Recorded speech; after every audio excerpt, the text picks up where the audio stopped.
अरे अरे मेरे लाल, अब रोना बंद। दादी अभी बोतल में दूध भरकर आ रही है। शारदा देवी की पुकार रसोई की दीवारों से टकराकर पूरे घर में गूंज उठी। उनके हाथ में दूध की बोतल थी, जिसमें वह हल्का सा गर्म दूध उंडेल रही थी। सामने हॉल के फर्श पर बैठा उनका 1.5 साल का पोता आरव जमीन पर लौटते लौटते बिलख रहा था। शारदा देवी पुचकारते हुए उसे बहलाने की कोशिश कर रही थी, लेकिन उस नन्हे बवंडर को चुप कराना उनके बस की बात कहाँ थी। बाबू चुप हो जा। देख, दादी दूध लेकर आई। वह बोतल भरकर जैसे ही आरव के पास पहुंचने लगी, तभी एक कड़कती आवाज ने घर की शांति चीर दी। यह सब क्या है मम्मी जी? हद होती है आपकी भी। एक काम भी ठीक से नहीं होता आपसे। यह कृतिका थी, उनकी बहू। गुस्से से तमतमाई हुई, लगभग चीखती हुई तेज कदमों से हॉल में आई, आरव को गोद में उठाया और सास की तरफ अंगार बरसाती निगाहों से देखने लगी। क्या हुआ बहू? मैंने ऐसा क्या कर दिया? शारदा देवी ने हैरानी से पूछा। उनके चेहरे पर मासूमियत तैर गई। दूध की बोतल अब भी उनके हाथ में थी। क्या कर दिया, यह मुझसे पूछ रही हैं आप? कृतिका का स्वर और तीखा हो उठा। वह आरव को झुलाते हुए बोली, जरा देखिए मेरे बच्चे की हालत। कपड़े सारे गंदगी से सने हुए और यह बेचारा भूख से जमीन पर पड़ा चीख रहा था। मेरे पीछे ऐसे ख्याल रखती हैं आप इसका? शारदा देवी का चेहरा उतर गया। वह सफाई देने लगी। अरे, मैं तो बस दूध गर्म करके डालने गई थी। बिस्तर पर बिठाऊं तो यह गिर पड़ता है, इसलिए नीचे बैठा दिया था। बच्चा है, हाथ पैर तो इधर उधर मारेगा ही। अच्छा, तो क्या चटाई पर नहीं बिठा सकती थी? सीधे फर्श पर क्यों? कृतिका ने झट से सवाल दागे। उसका गुस्सा अब पूरे उबाल पर था। फिर उसने कोने में रखे आरव के मैले कपड़ों की तरफ देखा। हे भगवान, पहले तो आप इसके छोटे छोटे कपड़े धो दिया करती थीं, आज वह भी नहीं किए। मुझे समझ नहीं आता, सुबह सुबह सारा काम मैं निपटा कर जाती हूँ, फिर दिन भर आप करती क्या है? एक छोटे बच्चे की जिम्मेदारी भी आप ढंग से नहीं निभा पा रही।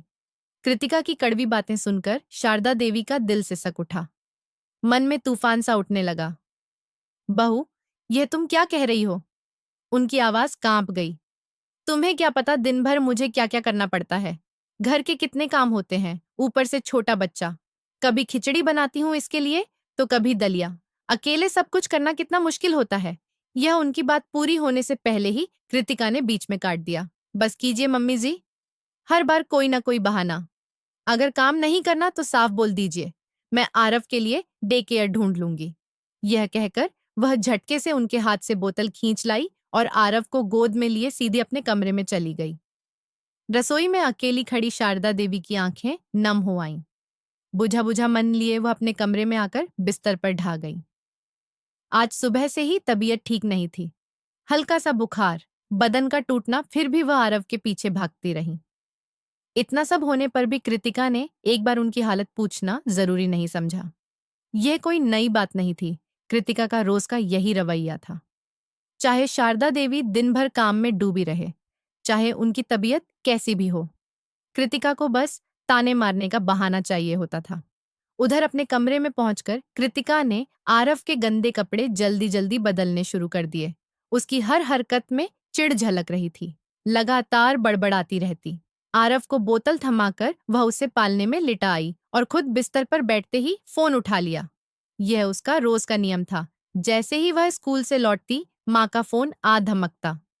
हाँ माँ, अभी अभी घर पहुंची हूँ, कृतिका ने रिसीवर पर कहा। आवाज में थकान और खींच साफ झलक रही थी। क्या बताऊं माँ, आज फिर वही तमाशा। घर पहुंचते ही देखा आरव जमीन पर लौट रहा था, भूखा रो रो कर बेहाल, कपड़े कीचड़ से सने हुए। न बच्चे का ढंग से ख्याल, न घर का काम ठीक से। उधर से उसकी माँ विमला देवी तुरंत बोली, अरे यह तो हद है बेटा, तू दिन भर नौकरी में पिसती है और वह बुढ़िया घर में क्या करती है? बस बैठी रहती होगी या मोबाइल चलाती होगी। बच्चे की देखभाल की जिम्मेदारी तो दादी की ही बनती है। कृतिका ने लंबी सांस भरी। हाँ माँ, मैं क्या क्या करूं? सुबह नाश्ता, सब्जी, काम वाली को निर्देश, फिर स्कूल की भाग दौड़, और घर लौटकर यह हाल। मम्मी जी को तो बहाने आते हैं, कभी कहती हैं बदन दुख रहा, कभी बुखार। हर दिन यही नाटक। विमला देवी ने झट से कहा, बुखार बुखार सब बहाना है बेटी। तुझे क्या मालूम, सारा दिन टीवी के सामने बैठी रहती होगी। छोड़, तू क्यों अपनी जान जलाती है? वह तो आराम कर रही है और तू परेशान। ये है बता, रोहन कब टूर से लौट रहा है? कल देर रात तक आ जाएगा माँ। फोन पर बात हुई थी मेरी उससे। फिर दोनों माँ बेटी की बातें 1 घंटे तक चलती रहीं। प्राइवेट स्कूल की अंदरूनी बातें, वहां के छोटे बड़े किस्से, घर की खबरें, यहाँ तक कि खाने में क्या बना, सब कुछ कृतिका ने बतलाया। और विमला देवी, वह तो यह सब रिश्तेदारों तक फौरन पहुंचाने में माहिर थी। हमारी कृतिका कितनी मेहनत करती है, दिन भर नौकरी, फिर घर, और ऊपर से सास जरा भी मदद नहीं करती। पता नहीं कैसे ससुराल वाले मिले हैं हमारी बेटी को। इधर शारदा देवी अब भी बिस्तर पर आंखें मूंदे पड़ी थीं, सिर को हाथ से थामे। विमला देवी की बातें कई बार उनके कानों तक हवा के साथ पहुंच चुकी थीं। हर बार दिल में एक टीस उठती थी। उनकी नजर कमरे की दीवार पर लगी उस तस्वीर पर टिक गई, जिसमें वह अपने बेटे रोहन के साथ मुस्कुराती खड़ी थी। क्या रोहन को बताऊं? पर उसे और परेशान करूंगी। वैसे भी वह तो अपनी पत्नी का ही पक्ष लेगा, उन्होंने सोचा। अब तो उन्हें लगने लगा था, चाहे वह कितना भी कर लें, इस घर में उनकी कोई कद्र नहीं। आज बदन टूट रहा था, बुखार भी था। फिर भी उन्होंने आरव को संभाला, घर का काम किया। मगर कृतिका को बस गलतियां नजर आती हैं। कई बार उनके मन में आया यह घर छोड़ दूं, मगर तुरंत ही सवाल उठता, जाऊं तो जाऊं कहाँ? मेरा ठौर ठिकाना अब यही घर है। बैठे बैठे शारदा देवी अपने अतीत में उतर गईं। कभी एक समय था जब वह सपने देखा करती थीं, कहीं घूम आने का, पहाड़ों की ठंडी हवा में हाथ फैलाने का, ऊंचाई से गिरते झरनों को निहारने का, बर्फ की चादर ढकी चोटियों और रंग बिरंगे मेलों की रौनक देखने का। बचपन में बड़े शौक थे उनके। मायके में जब भी कुछ कहती, यही सुनने को मिलता, शादी के बाद सब करना। अभी घर के काम सीखो, पढ़ाई पूरी करो। उन्होंने भी माँ बाप की मर्यादा निभाई, पढ़ाई की, काम काज सीखा। लेकिन शादी के बाद जो जीवन मिला, उसमें उनके लिए कुछ भी अपना नहीं बचा। सपनों की जगह जिम्मेदारियां आ बैठीं, सास की झिड़कियां, घर के अंतहीन काम, रिश्तेदारों की अपेक्षाएं और पति की बेरुखी, इन सब ने धीरे धीरे उस चंचल लड़की को भीतर कहीं धकेल दिया। नौकरी की बात छेड़ी तो सुनने को मिला, घर संभालो, बहू हो, बहू की तरह रहो, न नौकरी की इजाजत, न शौक पूरे करने की छूट। सुबह आंख खुलते ही काम शुरू, और रात तक थक कर चूर। फिर बेटा रोहन हो गया, उसके आगे पीछे ही उनकी दुनिया घूमने लगी। घर गृहस्थी और बच्चे की देखभाल में आधी से ज्यादा उम्र गुजर गई। फिर महामारी के द्वार में पति का साथ भी छूट गया। माँ बेटे ने एक दूसरे को संभाला। रोहन जब शादी लायक हुआ, शारदा देवी को हमेशा एक बेटी की कमी खलती थी। सहेलियों को अपनी बेटियों के साथ फिल्म देखने, मॉल घूमने, शॉपिंग करने जाते देखती तो दिल में हुक उठती। उन्होंने सोचा, बहू आएगी तो बेटी के रूप में आएगी। बड़े अरमानों से कृतिका को बहू बनाकर लाई। पर कृतिका अपनी ही दुनिया में मग्न थी। सुबह सुबह घर का थोड़ा बहुत काम करके टिफिन पैक करती और नौकरी पर निकल जाती। शाम को लौटती तो सीधे मोबाइल पर माँ से लंबी बातें शुरू। और पीछे शारदा देवी थी, जो पूरा घर संभाल रही थी। बेटे की शादी से पहले कम से कम सहेलियों के साथ कभी कभार किटी पार्टी में निकल आती थी। किसी की सालगिरह, किसी का सत्संग, किसी का जन्मदिन, वहीं मुस्कुराहटें बटोर लेती। अब तो जैसे खुशियां रूठ गई थीं उनकी जिंदगी से। अब पोते आरव को पालना, सफाई, खाना, कपड़े, बर्तन, सब कुछ उन्हीं की जिम्मेदारी बन गया था। एक दिन थक कर उन्होंने कृतिका से कहा भी, बहू, थोड़ा मेरा भी साथ दे दिया करो, बहुत थक जाती हूँ। तो कृतिका ने साफ कहा, मैं वर्किंग हूँ मम्मी जी, स्कूल से लौटकर और कितना करूं? आप तो सारा दिन घर पर ही रहती हैं, थोड़ा बहुत तो काम संभाल ही सकती हैं। यह शब्द शारदा देवी के भीतर हथौड़ों की तरह गूंजते रहे। क्या सिर्फ नौकरी करना ही काम कहलाता है? घर के काम की कोई अहमियत नहीं। उनके लिए कृतिका अब बहू नहीं, जैसे बॉस बन चुकी थी, और वह खुद बस एक हाउसकीपर, जिससे हर काम समय पर, बिना गलती, चुपचाप होना चाहिए। आज तो उनकी तबीयत भी ठीक नहीं थी। पूरा दिन सिर भारी रहा। फिर भी उन्होंने आरव को थामे रखा। शाम ढल आई, पर बहू अब भी फोन में डूबी थी। वह खुद ही उठी, रसोई पहुंची, दाल चढ़ाई, रात का खाना लगाया। खाने बैठे तो कृतिका बोल पड़ी, यह क्या, कितनी बेस्वाद दाल बनाई है, मुझसे तो नहीं खाया जाएगा। यह मरीजों वाला खाना आप ही खाइए।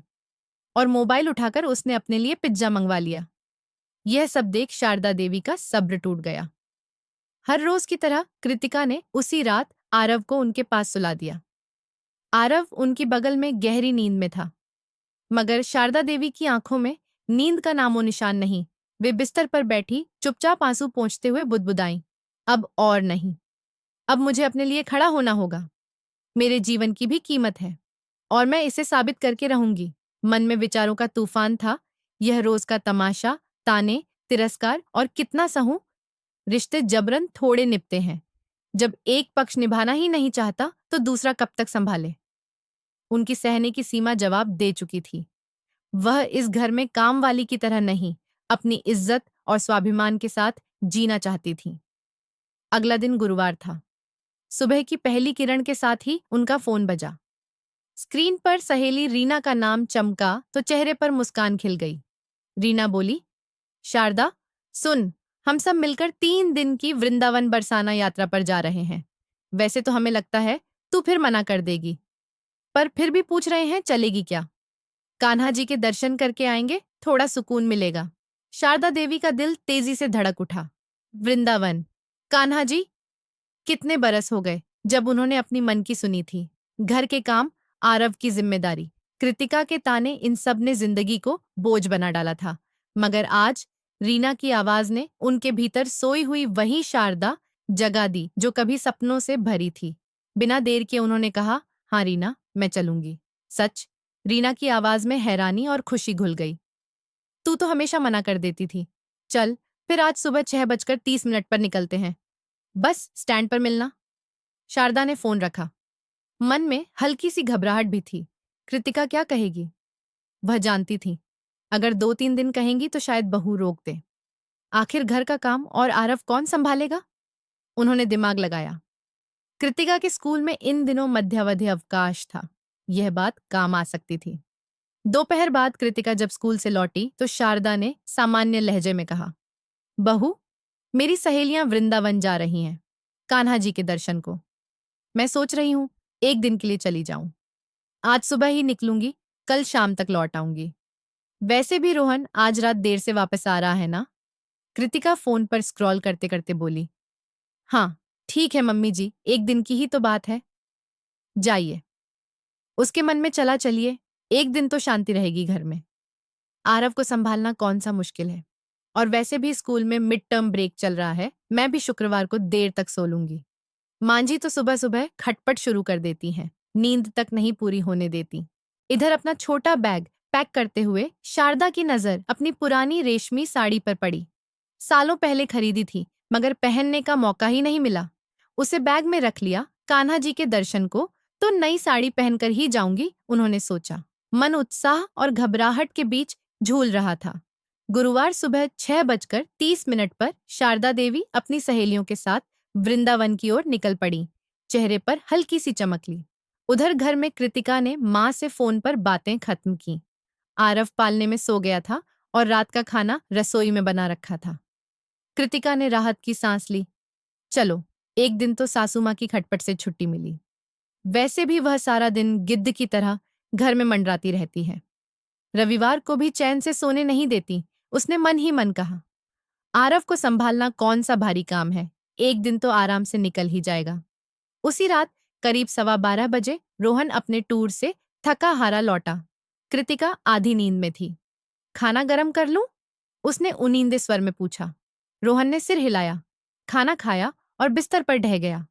अभी दोनों की आंख लगी ही थी कि आरव का रोना कमरे में गूंज उठा। वह जोर जोर से बिलख रहा था, भूख से व्याकुल।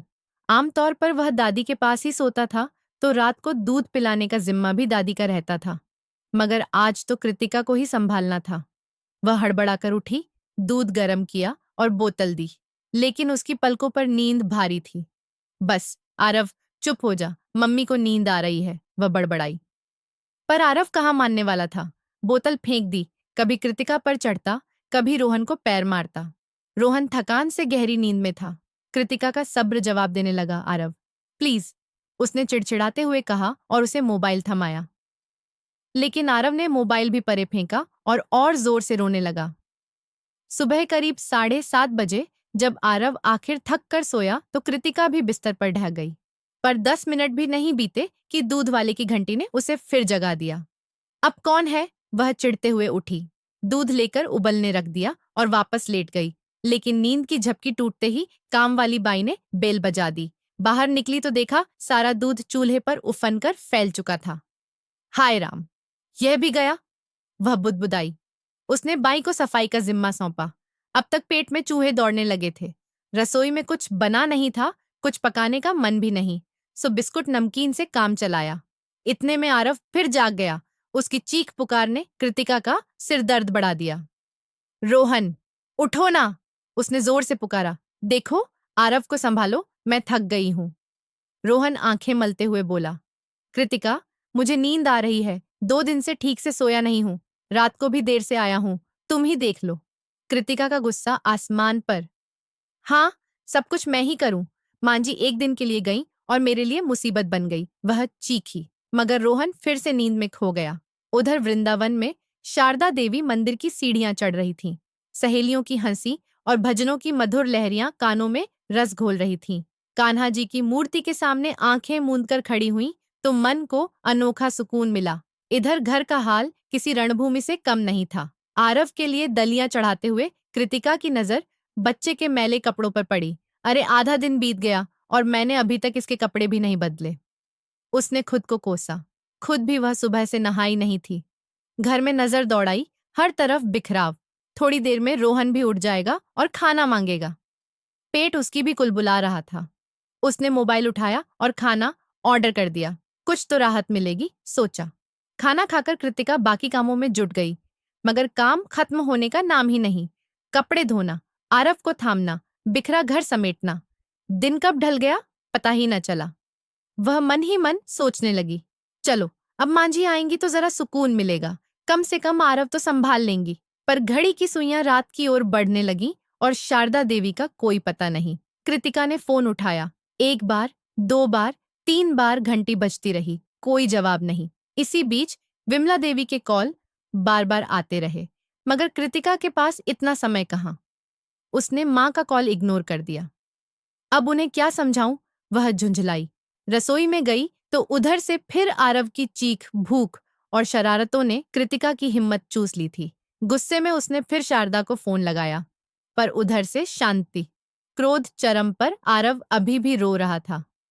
हद हो गई, वह चीखी और आवेश में आकर आरव को एक थप्पड़ जड़ दिया। आरव की जोर जोर की चीत्कारें घर में गूंज उठीं। तभी रोहन दौड़ता आया। कृतिका, यह क्या, छोटे बच्चे पर हाथ उठा रही हो? उसकी आवाज में हैरानी और गुस्सा था।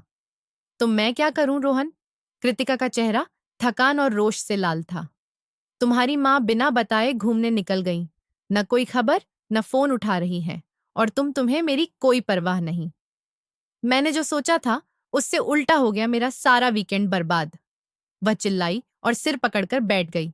तभी उसकी माँ का फिर फोन आया। कृतिका ने झटके से उठाया और गरज पड़ी। क्या है माँ? बार बार क्यों फोन कर रही हो? मुझे टाइम नहीं है, पहले ही परेशान हूं। कृपया अब फोन मत करो, कहकर कॉल काट दिया। कमरे से रोहन की आवाज आई। कृतिका, आरव को कुछ खाने को दे दो, शायद भूखा है, तभी रो रहा है। वह आरव को गोद में लेकर पुचकारने लगा। कृतिका ने रोष भरी नजर रसोई की ओर डाली। वहां कुछ तैयार नहीं। उसने फिर शारदा को फोन मिलाया, जवाब नहीं। रात के 10 बज गए। शारदा का कोई अता पता नहीं। कृतिका रोहन पर भड़क उठी, कहकर गई थी, 1 दिन अब 2 दिन हो गए और तुम्हारी माँ का फोन तक नहीं लग रहा। रोहन ने ठंडी आवाज में कहा। तो क्या हो गया? थोड़ा सा ही तो काम है घर का, उस पर भी तुम चिल्लाने लगी। यह सुनते ही कृतिका के कानों में बात तीर सी लगी। ये वही शब्द थे जो वह अक्सर शारदा को सुनाया करती थी। थोड़ा सा काम। उसी पल पहली बार उसे एहसास हुआ जिसे वह थोड़ा समझती थी। वह कितना भारी है। सुबह से शाम तक बच्चे को संभालना, खाना बनाना, सफाई, हर छोटी बड़ी जिम्मेदारी, यह सब शारदा देवी रोज बिन शिकायत निभाती हैं, और आज 1 दिन में ही उसकी हिम्मत जवाब दे गई।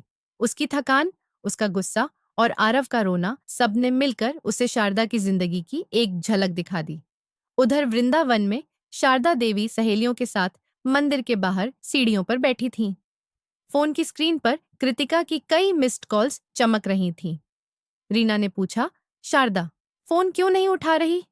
कोई जरूरी होगा। शारदा ने गहरी सांस लेकर हल्की मुस्कान के साथ कहा, अभी इन सुकून भरे पलों का आनंद उठाना मेरे लिए सबसे जरूरी है।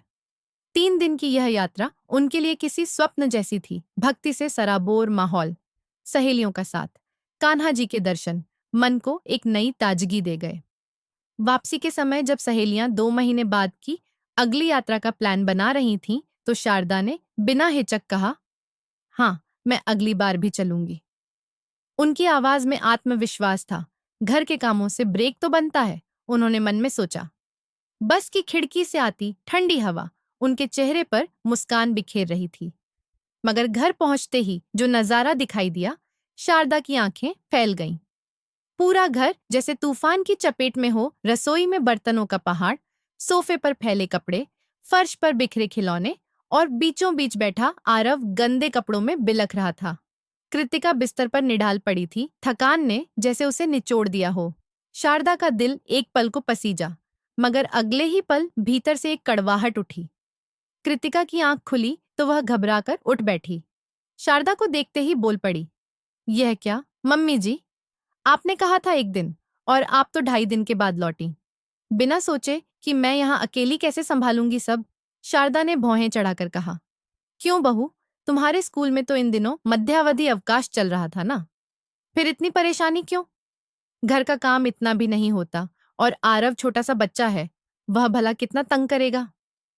उनकी आवाज में तंज था, मगर आंखों में गहरी बात छिपी थी। कृतिका हड़बड़ा गई, कुछ कहना चाहती थी, पर शब्द गले में अटक गए। शारदा ने आरव को गोद में उठाया और महसूस हुआ उसने बीच में पैखाना कर दिया था। फिर वह कृतिका की ओर मुड़ी। बहू, मेरे पीछे मेरे पोते का यह क्या हाल बना रखा है? गंदे कपड़े, पूरा बच्चा सने हुए, और तू आराम से सो रही थी। घर को देख कैसे बिखरा पड़ा है। काम वाली सफाई करके गई होगी, पर क्या तुझसे चीजें सही जगह रखना भी नहीं हुआ? खिलौने, बर्तन सब इधर उधर। और तू तू दिन भर मोबाइल ही देखती रही क्या? कृतिका का चेहरा शर्मिंदगी और चिढ़ के बीच झूल रहा था। वह झट बोली, अच्छा मम्मी जी, समझ गई आप मुझसे बदला ले रही हैं, है ना? शारदा ने लंबी सांस छोड़ी, आंखों में दुख और दृढ़ता साथ साथ चमक उठी। बदला नहीं, बहू, मैं तो बस तुझे एहसास दिलाना चाहती थी कि मैं रोज क्या क्या करती हूँ। 2-2.5 दिन में तू आरव और घर से इतनी परेशान हो गई कि कुछ भी ठीक से नहीं संभला। और मैं हर दिन ये सब करती हूँ, बिना शोर शराबे के। दिन भर बच्चे को संभालना, सबका खाना बनाना, सफाई करना, और फिर शाम को तेरी डांट भी सुनना। क्या मैं इंसान नहीं हूँ, बहू? मुझे भी थकान होती है, मुझे भी तकलीफ होती है। जब तुम कहती हो आप दिन भर करती क्या है? अब कृतिका की आंखें भर आईं। उसने सिर झुका लिया। शारदा की हर बात उसके दिल में तीर सी उतरती गई। उसे याद आया कैसे आज उसने आरव को थप्पड़ तक मार दिया, रोहन से झगड़ा किया, यहाँ तक कि अपनी माँ का फोन भी झिड़क दिया। इन 2.5 दिनों ने उसे वह थकान, वह बोझ दिखा दिया जो शारदा देवी हर दिन चुपचाप उठाती हैं। उसका गला भर्रा गया। वह धीमे स्वर में बोली, मम्मी जी, मुझे माफ कर दीजिए। मैंने आपको बहुत बुरा भला कहा। जब खुद मेरे हिस्से यह सब आया, तभी समझ में आया आप कितना कुछ करती हैं। मैं गलत थी, कृपया माफ कर दीजिए। आगे से मैं घर के कामों में आपका हाथ बंटाऊंगी। शारदा ने एक पल उसे देखा, फिर मुस्कुरा दी। ठीक है बहू, मैं आरव को संभालती हूँ, तू जा, रसोई में कुछ खा पीने लायक बना दे, मुझे बहुत भूख लगी है। उनकी आवाज अब डांट से नहीं, ममता भरी दृढ़ता से भरी हुई थी। कृतिका ने देखा शारदा बड़े प्यार से पोते के कपड़े बदल रही हैं, और आरव उनकी गोद में सिमटकर उनकी साड़ी से खेलने लगा है, धीरे धीरे शांत। यह देखकर कृतिका के मन में अजीब सा सुकून उतर आया। वह रसोई में गई, आराम से खाना बनाने लगी। भूख तो उसे भी खूब लगी थी। 2-2.5 दिन बाद वह चैन से बैठकर खाना खा पाई। उस दिन के बाद जितना हो सकता था, कृतिका ने घर के कामों में हाथ बटाना शुरू किया। सुबह की सब्जी के अलावा अब शाम को भी वह रसोई में शारदा का साथ देती। रात का खाना कृतिका ही संभालने लगी। और शारदा, उन्होंने भी अपने लिए समय निकालना शुरू किया। कभी सहेलियों संग सत्संग, कभी बाजार की सैर, तो कभी बालकनी में बैठकर चाय की चुस्कियों के साथ अपने पसंदीदा गाने। रिश्तों की दूरी धीरे धीरे समझदारी और अपनापे के पुल से भरने लगी। अब कृतिका अपनी सास के साथ खुशी से रहने लगी, और यूं शुरू हुआ एक नया सफर। समझ, अपनापन और सुकून भरे जीवन का। कहते हैं ना, जब तक बात खुद पर न गुजरे बात समझ में नहीं आती। तो दोस्तों, यह थी आज की कहानी। इस कहानी पर आपकी क्या राय है, कमेंट में जरूर लिखिए। अगर आपको कहानी पसंद आई हो तो वीडियो को लाइक करें, चैनल को सब्सक्राइब करें और बेल आइकन दबाकर ऑल पर सेट कर लें ताकि नए वीडियो की सूचना आपको तुरंत मिल सके। धन्यवाद।